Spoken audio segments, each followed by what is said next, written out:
Hello and welcome to episode 69 of the Dragons Are Real podcast, and I'm Pete Jones.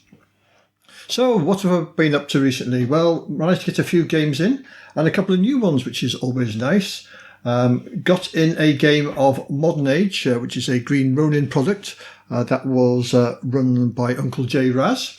Although I got Fantasy Age, I've never got around to play it. It's a nice... I suppose it's in comparison, it's similar to, on the crunch level, to something like Savage Worlds. And we had a great scenario there. I think it's 5 players, so that was a ton of fun. And definitely play Modern Age again.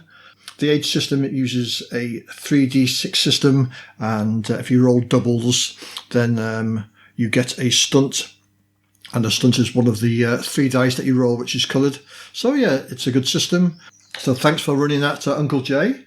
I also got in a game of Feng Shui 2, which is obviously the inspiration for this episode. That was run by Eric Lamoureux. And what's your game? So I'm not going to talk much more about that one because I'm going to be covering Feng Shui 2 in this episode. And my 5e campaign plods on. We're about 3/4 of the way through Horde of the Dragon Queen now. And when this particular bit comes to an end, I think I'm going to have a break from 5e for a short while, only because there's quite a bit of prep with it, with the maps and all extra, etc. So, which leads me on to my review of Numenera Discovery. I've been forming that in Sandbox for Foundry, which has been a lot of work to get that in there. But I think Numenera is going to be a bit easier to run. So as GM, so I'm going to try and have a few sessions of that, see if my players like it, and obviously have a bit of a less prep for those games.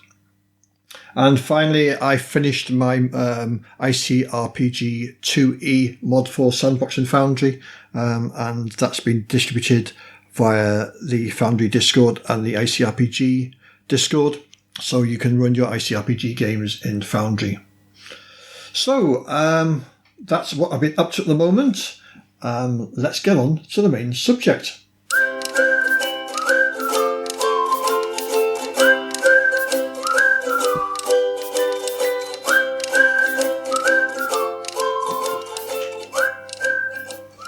Wuxia. What is Wuxia? So Wuxia is a Chinese style of novel. Apparently in China, Wuxia novels are huge. Everybody from grandparents to 7-year-old kids read Wuxia novels. It's a bit like a cross between Harry Potter, Lord of the Rings, but in China, everybody reads Wuxia novels apparently. So what is Wuxia? Well, it's made from 2 characters, Wu and Xia, which literally translated means martial heroes. And they're martial arts stories set in a real world, filled with people who do incredible things with their martial arts and generating their ki, which allows them to do leap long distances, run across rooftops, the sort of things that happen in Crouching Tiger, Hidden Dragon film, if you're aware of that one. Then there is 2 other genres which are not so popular but are also in the ilk. There's Xianxia, which means immortal heroes, and that's the fantasy version of Wuxia, with magic, demons, immortals, people who can actually fly as opposed to leap. So if you can sort of compare Wuxia to Xianxia, then Wuxia is low fantasy, whereas Xianxia is high fantasy. And another one which is not quite so common is Xuanhuan. I'm sure I'm butchering all these names, so apologies to any listeners out there that speak Chinese, which is mysterious fantasy. And that's sort of like a broad genre of fictional stories with remixes of Chinese folklore mixed with foreign settings and foreign folklore. So if you're interested in any of those genres, I would recommend, especially for Wuxia, checking out Wuxia World. And I'll leave a link in the show notes to that website where they've got more information on Wuxia, and also they've translated some of the works from Chinese into English. Although there are a few authorized translations, a lot of the Chinese works have never been translated into English. And there's people on there that have actually done some of that work and done like fan translations of Chinese works. And I'd also recommend checking out the Deathblade YouTube channel. Deathblade is, I think he's a Brit, if I remember rightly, who lives in China, and he's translated some of the Chinese works into English. And he's got a lot more information on his YouTube channels on the differences between the different genres. The authors to look out for, if you're interested in reading a wuxia novel, and I highly recommend it. So probably the granddaddy of them all and the most accomplished writer is Jin Yong. And he's written books such as the Book and the Sword, Condor Trilogy. There's a free novel on the Wuxia World one called Heroes Shed No Tears, which I highly recommend, and you'll get a feel of the wuxia novels. And the other two well-known wuxia writers are Gu Long and Liang Hunsheng. So the way I'm going to do this, I've got 3 different RPGs that cover this sort of style. And for each of them, I'm going to discuss the sort of mechanics of the game, how they do initiative, how they do combat, how they do character creation, character advancement, and the setting. So let's get on with it. So the first one I'm going to cover is Art of Wuxia, which is in print and PDF. It's $20 for the print version and $9.99 for the PDF. It's by DW Studios and is written by Jim Akala Scales. This is a very traditional RPG. It's a D100 system where you roll a 1D100 and you're looking for scores between 0 and 99. And you're trying to roll equal to or under a score from your attributes and or skills. There's a Benny stroke fate system called Key. At the start, you have 3 of these key, and you spend these to keep the characters alive after they've died, add bonuses to a roll, recover health, re-roll a dice, the sort of standard thing. If you ever roll a double when you're rolling a D100, any double is a critical, and if it's either a critical success if you pass or a critical fail if you fail your roll. And then the part of the mechanic is 0 to 05 is an automatic success, and 95 to 99 is an auto fail. So there it's your standard basic RPG that everybody's used to. Initiative, you roll a number of d10s equal to your initiative score, and you keep the highest. And a round works from the highest initiative to the lowest, and any ties are resolved or determined by the GM. Combat is very simple. It's rolls to hit with your appropriate skill. If you hit, you roll damage. If the opponent has any damage reduction, you take that from the damage, and then the result is subtracted from your health. The bad guys are split into 4 different sections. You have your minor NPCs or mooks, which they have a descriptive, 1 descriptor and a score, 5 health points, a fixed initiative of 5, and 1 attack.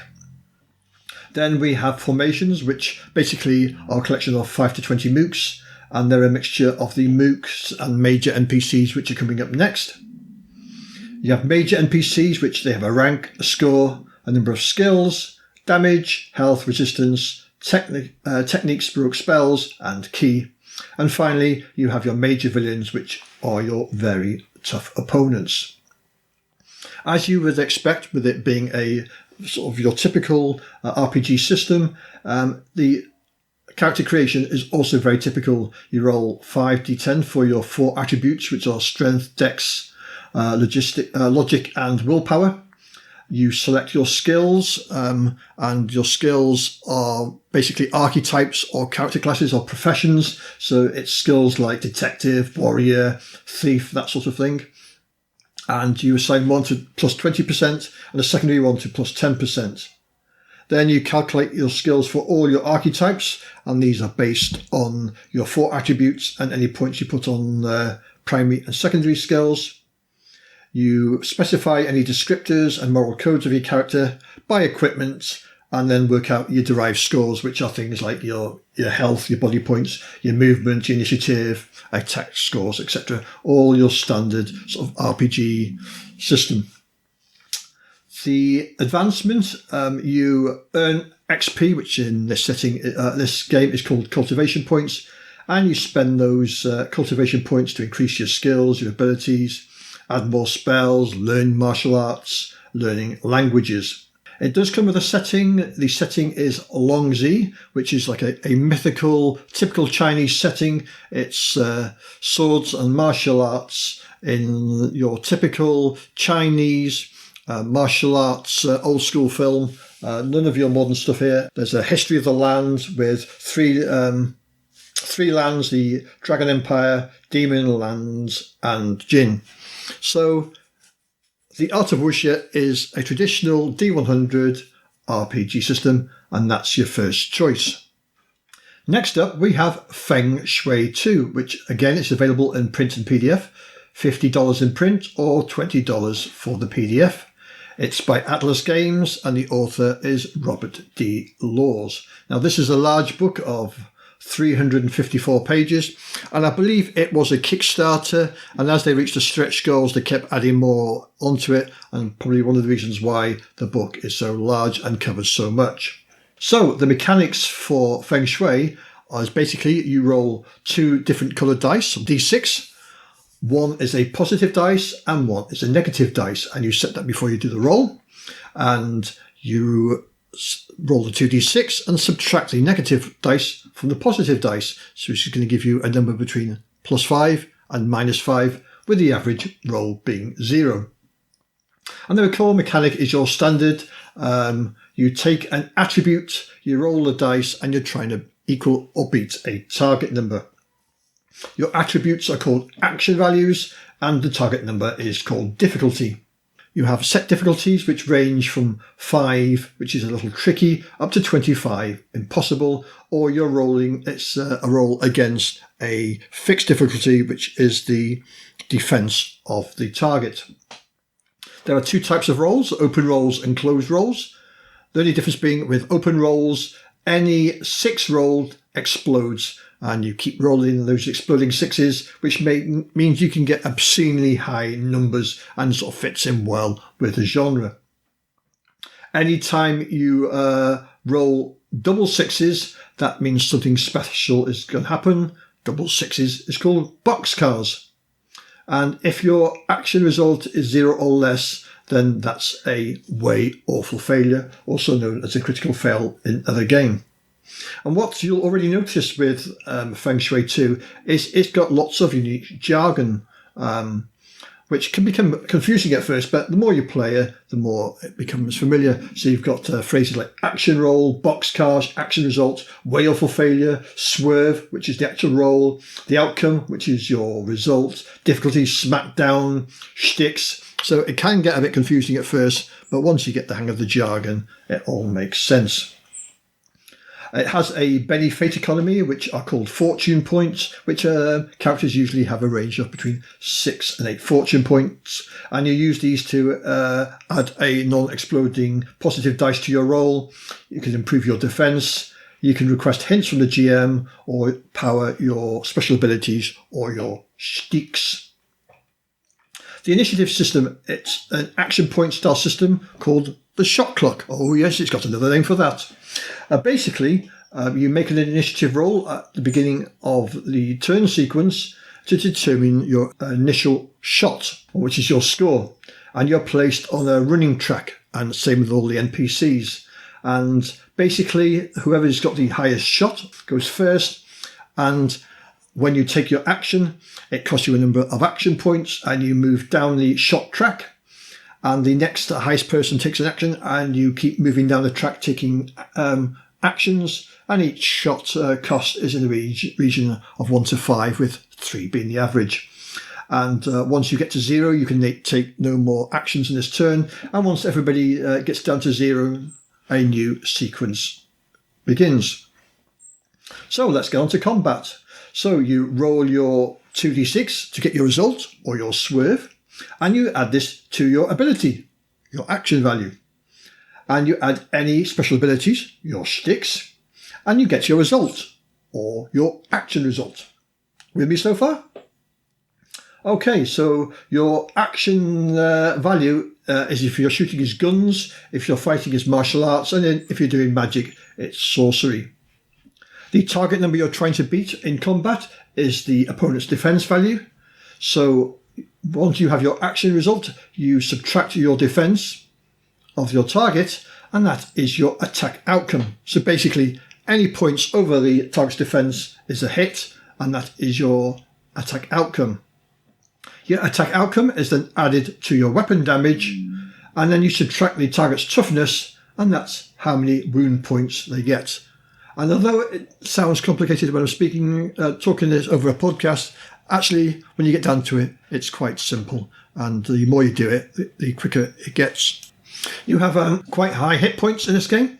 And once you reach certain thresholds, you become impaired. And at your first impairment, you get -1 to all your actions. On your second impairment, you get -2. And eventually, you take enough wounds to be taken out. And you have to take an up check to see if you survive. If you fail, you fall unconscious, but if you succeed, you can continue fighting. And either way, you also accrue a mark of death. After the battle, any character with one or more marks of death must make a death check to avoid dying. So, although it does have a death spiral, it's pretty shallow, and there are several sticks that allow you to overcome these impairments, and death is not that easy in Feng Shui. Bad guys come in 4 flavours: mooks, featured foes, bosses and uber bosses. Mooks are there to make you look good and mainly function as sort of like speed bumps. Then you have your featured foes, which are important and tough but slightly weaker than PCs.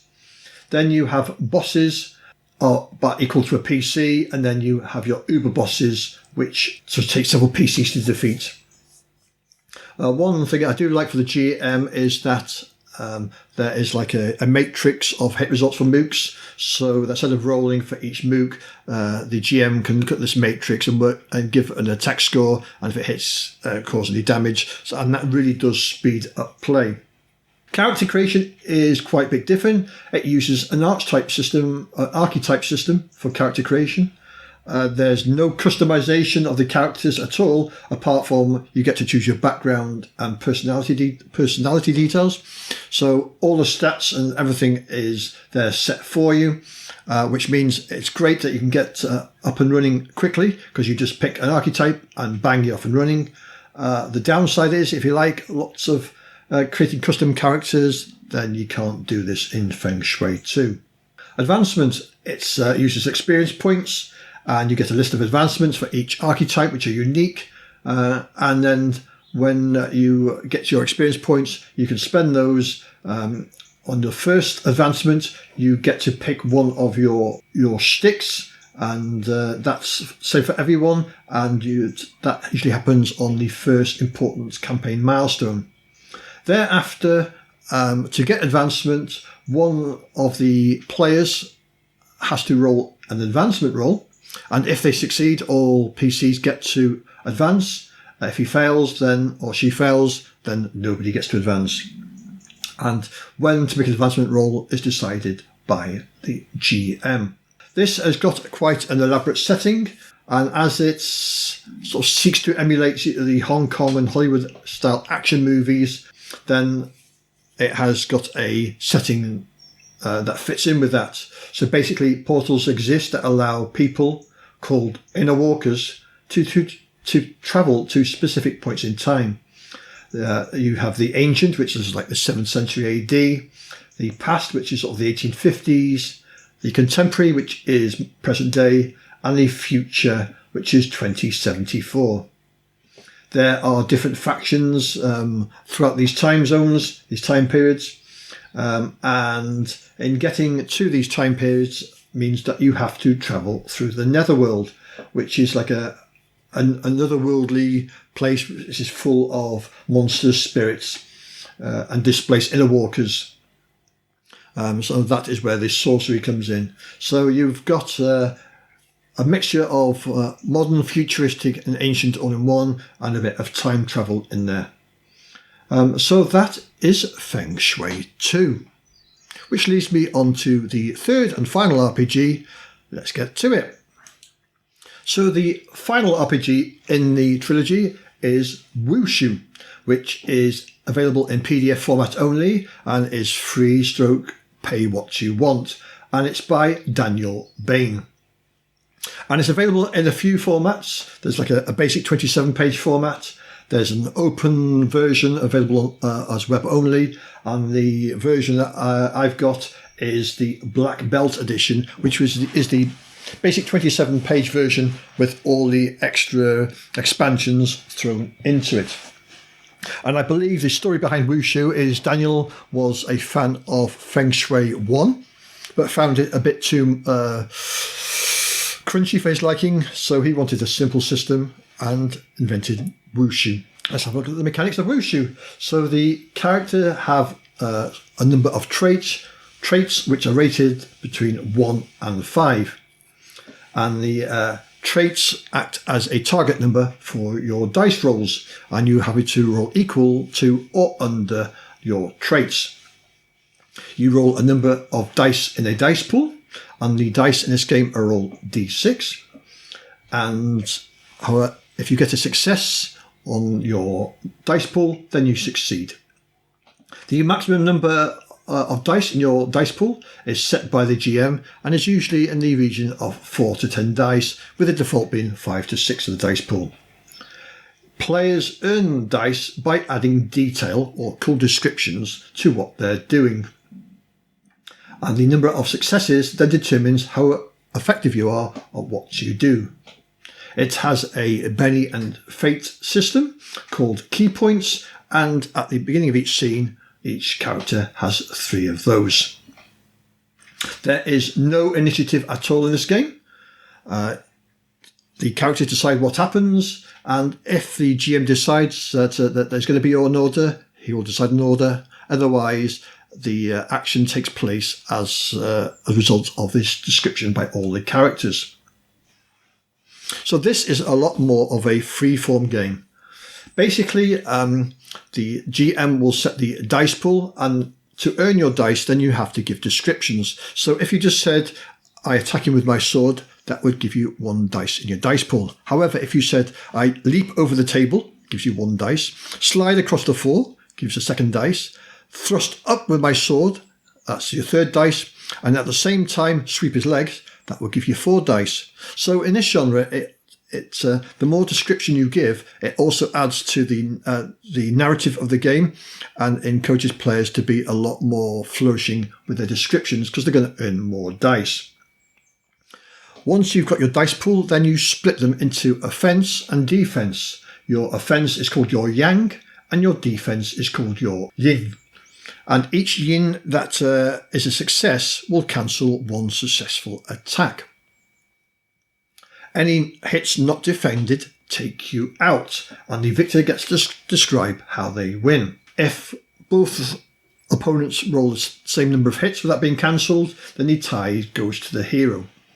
The only way that you can stop being taken out by an undefended hit is by spending a key, and each key will negate 1 wound. And as you've only got 3 key in a scene, once you've got no more key to spend and you take a hit, then you are out of the round.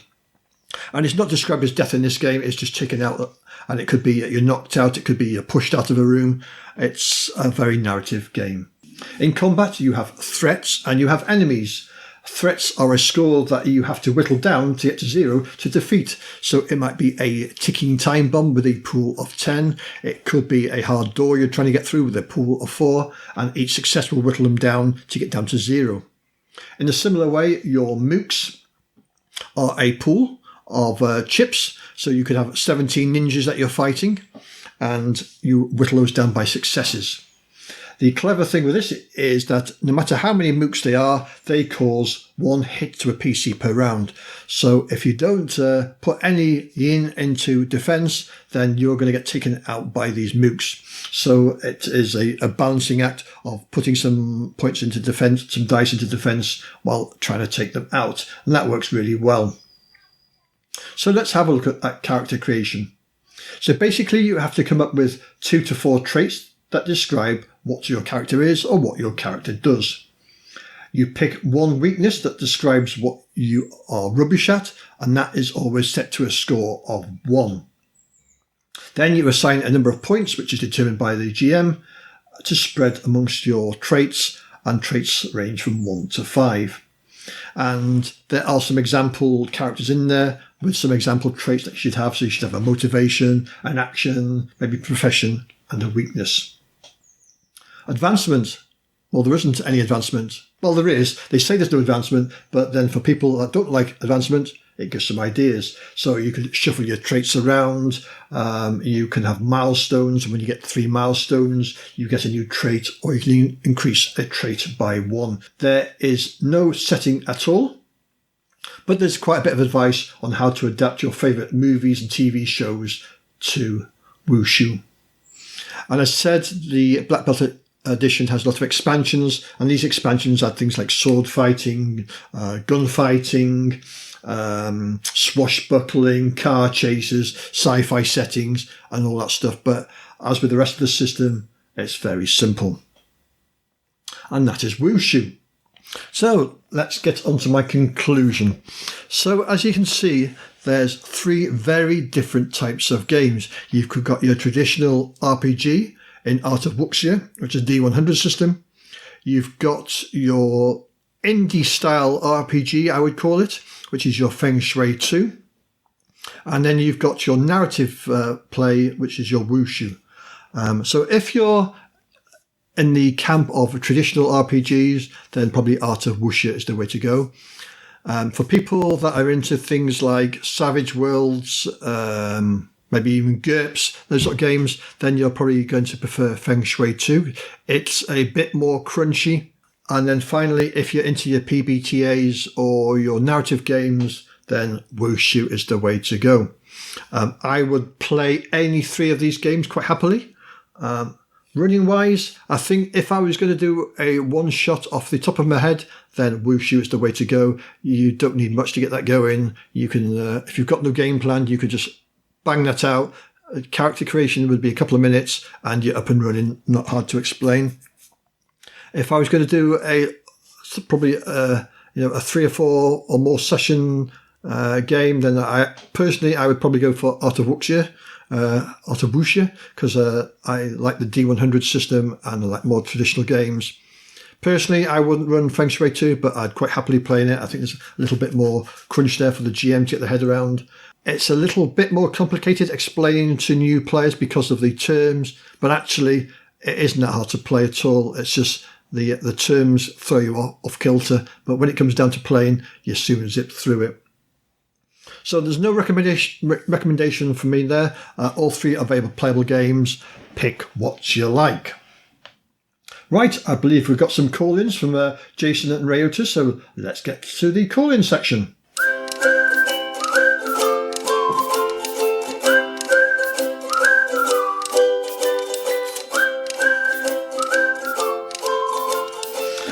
So the first call, I've got a couple of call-ins from Jason. Let's see what Jason's got to say. Hey Pete, Jason here. Enjoyed your Numenera Discovery review. I've never played Numenera. My son has, and he enjoyed it. I know Dave Aldrich ran it a little while back too. Probably the older version, I'm not positive. But yeah, it seems a lot of people seem to like it okay. The Grognar Files covered it and enjoyed it. I do have a question for you that's not Numenera related. So you mentioned Hellboy better suited for Call of Cthulhu. Here's my question for you. Is it better suited to BRP, which I think is a good argument and one that could be made? Is it better suited for the basic role-playing system than for 5e? Or is there something about Call of Cthulhu that makes it better suited for it just because it's a quote-unquote investigation game? Not that I'm, out to disprove the idea investigation games offer anything, but I'm just curious your thoughts on that. Yeah, thanks for that call, Jason. Well, that's a tough one, that, isn't it? I think it's down to what you are comfortable running as a GM. I know old Spike Pit probably say he'd run it in 5e because he's running that. He likes the 5e and he likes the system. Personally, I could run it in any of those systems. And I think it'd probably be the mood I'm in at the time. Depends on which system I run. It really is down to the mood I'm in. And I think as GM, you've got to pick the system that you are comfortable at running. There's no point in picking something that you're not comfortable running. Let's see what he's got to say on the second call. I guess I should clarify that question a little bit. I think investigation games are worthwhile, and I do enjoy playing in them. I guess my question was more the idea that, does Call of Cthulhu offer anything specific, mechanics-wise, not setting-wise, not adventure-wise, mechanics-wise, that makes it better to run an investigation than, say, a 5e hack like this Hellboy's going to be? So there's a lot of talk right now that you can't run an investigation game with 5e or with Dungeons and Dragons because the game breaks and it's impossible to do, and I kind of think that's bull.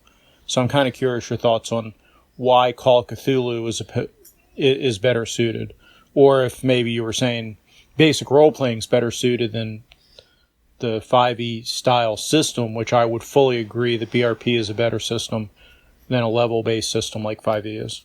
Anyhow, interested in your thoughts. Yeah, Jason, makes me think, Call of Cthulhu has got an investigation mechanic, and if you want a mechanic to do the heavy lifting for you, then yeah, that probably is the style you're going to pick. However, I mean, we've run investigative games, both you and I have run them using ICRPG, which has got no investigation mechanic, and that is purely down to role-playing. And my preference probably is for the role-playing side of it as to the mechanic side of it. I like players to come up with the solutions. I mean, quite often, I don't have the solutions myself. I set the problem up, and whatever the solution the players are going to come up with, yeah, that's cool. I'll run with that. So I think it all boils down to whether you want mechanic to do the investigation for you or you want role play. And that would be the way that I would decide which system I was going to run. But as you say, there's no right or wrong way. Yes, you can do investigation in 5e. Let's get on to Mr. Ray Otus, who's got a question. Hi, Pete. I really enjoyed your overview of the second edition Index Card RPG Quick Start rules. It got me to revisit them and to remember just how cool some of the stuff is and how easily grokkable it is. One thing I noticed, though, is that the changes you mentioned in the Quick Start rules don't always match up with the second edition core rules, which I got updated for free since I bought the first edition. But when I opened it up, things like the magic damage or magic effort hadn't been changed from a D8 to a D10, and the distances were still near, close, and far, and the time and some things like that were just had been cleaned up or revised in the Quick Start rules were not the same in the core rules, and I wondered if Hank was still in process of editing that book, because I'd like to buy a hard copy at some point. Want to know when I should do that. Thanks for that, Colin Ray. What is now the second edition Quick Start rules was going to be ICRPG 3rd edition. That was the intention when he started writing it. But as he playtested it, when he was writing it, he was writing it all from memory. He wasn't going back referring to the second edition. He was writing it all from memory. And as he wrote it and playtested it, he realised that, do you know what? I don't think there's anything wrong with second edition. So the Quick Start rules are actually now a modification of the second edition. There is not going to be a 3rd edition. He's poo-pooed that. He said there's nothing wrong with second edition. So basically your second edition Quick Start rules are going to be mods that you can apply to the printed book. There have been questions asked if there's going to be a reprinted version with the changes. There is not. So basically you are to run the game from the printed book, and if you want to use any of the mods from the 2E Quick Start rules, then you can add those in. Personally, I'm probably going to add most of them in because I like most of the changes. If you've got the printed book, then it's not going to be updated. You've just got that PDF which you can print out and use the bits and pieces in. It might, a lot of people are dissatisfied with that, but hey, it's Hank's game. That's the way he's decided to run it. And we've got 2 more calls from Jason, so let's back on to Jason. Hey Pete, Jason here. Good overview of the revised second edition Quick Start for ICRPG. You know, I think it's a little bit bittersweet. There's good stuff in there. I feel kind of bad that we've now moved away from a toolkit to a more solidified approach. I feel bad that Hanks felt the pressure from people that, Toolkit wasn't okay and that they needed him to spell things out. And I feel bad we've moved away from loot-based to having permanent abilities and permanent upgrades. I know that was always a little bit there with milestones and whatnot, but yeah, I feel the system's getting dumbed down a little bit and losing a little bit of its flexibility, because once it's black and white in the rules, I do think the referee has a little less leeway depending on the group he's playing with. But most of the changes, like you say, are really good things, and you did a great job encapsulating them. And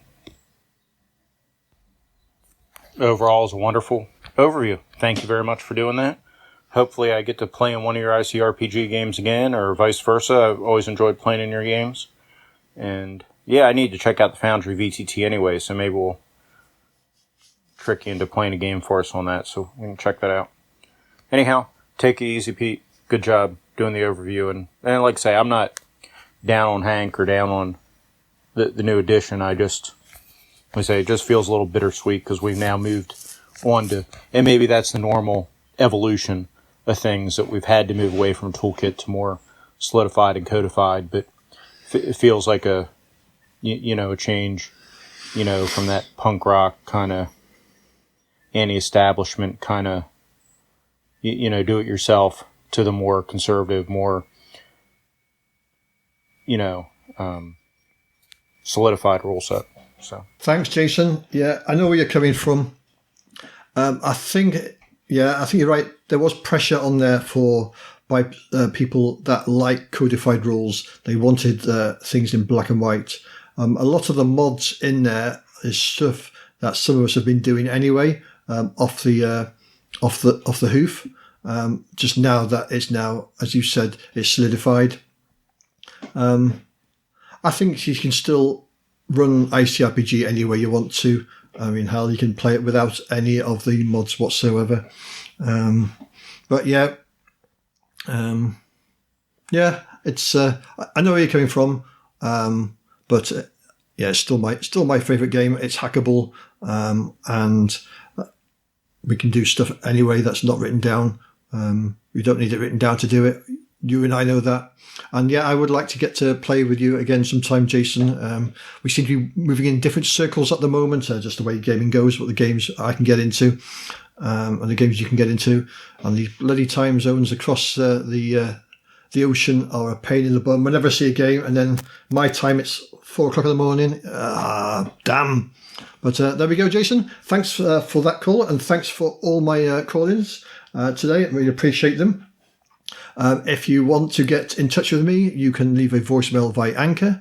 You can send an email from the Dragons Are Real podcast at pm.me, or check out the website petejones.neocities.org, and all links will be in the show notes. That's all for today, folks. I'll catch you all on the flip side.